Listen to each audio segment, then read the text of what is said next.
Hi! Welcome to my vlog.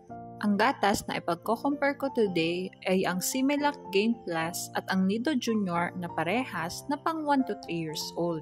Ang Similac nga pala ay premium milk while ang Nido Junior ay ordinary milk pero parehas naman silang formulated para sa mga bata.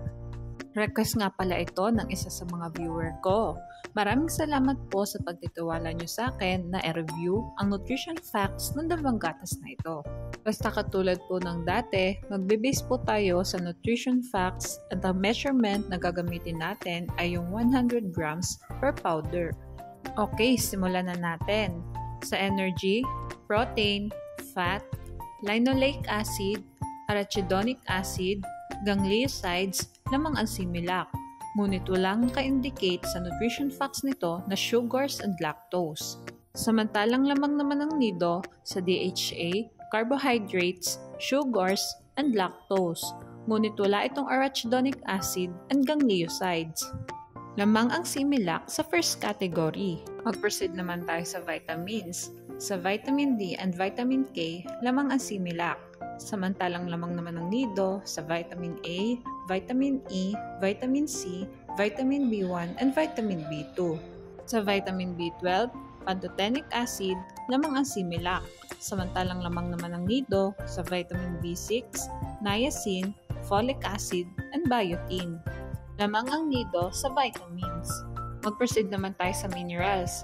Sa calcium, phosphorus, magnesium, potassium, and chloride, lamang ang Similac. Samantalang lamang naman ng Nido sa sodium and zinc. Sa copper, manganese and iodine, lamang ang Similac. Samantalang lamang naman ang Nido sa iron and selenium. Ngunit wala itong copper and manganese. Lamang ang Similac sa minerals. Sa other nutrients naman tayo. Ang Similac ay may fructooligosaccharides, oligosaccharides, 2-fucosylactose, taurine, inositol, beta-carotene, lutein, choline, and nucleotides na wala ang Nido. Samantalang ang Nido naman ay may probiotic na wala ang Similac. Lamang ang Similac sa other nutrients. Magtungo naman tayo sa price na kinuha ko sa Lazada. Pero ipapaalala ko guys na pwede mag-iba ang presyo ng dalawang gatas na ito depende kung saan store nyo sila titingnan. Sa parehas ng 2.4 kg na bigat ng dalawang gatas na ito ay mas mahal ang Similac ng 2,044 pesos. At reasonable naman yon kasi premium milk siya compare sa Nido Junior. At eto na nga yung summary ng review natin today. Sa first category, minerals and other nutrients, lamang ang Similac. Samantalang lamang naman ng Nido sa vitamins. At mas affordable din ito compare sa Similac. Basta lagi nating tatandaan, pumili ng gatas na hiyang sa bata. Mahalagang paalala, breast milk is the best milk for babies. Okay, hanggang dito na lang ang vlog ko. Sana ay nagustuhan nyo.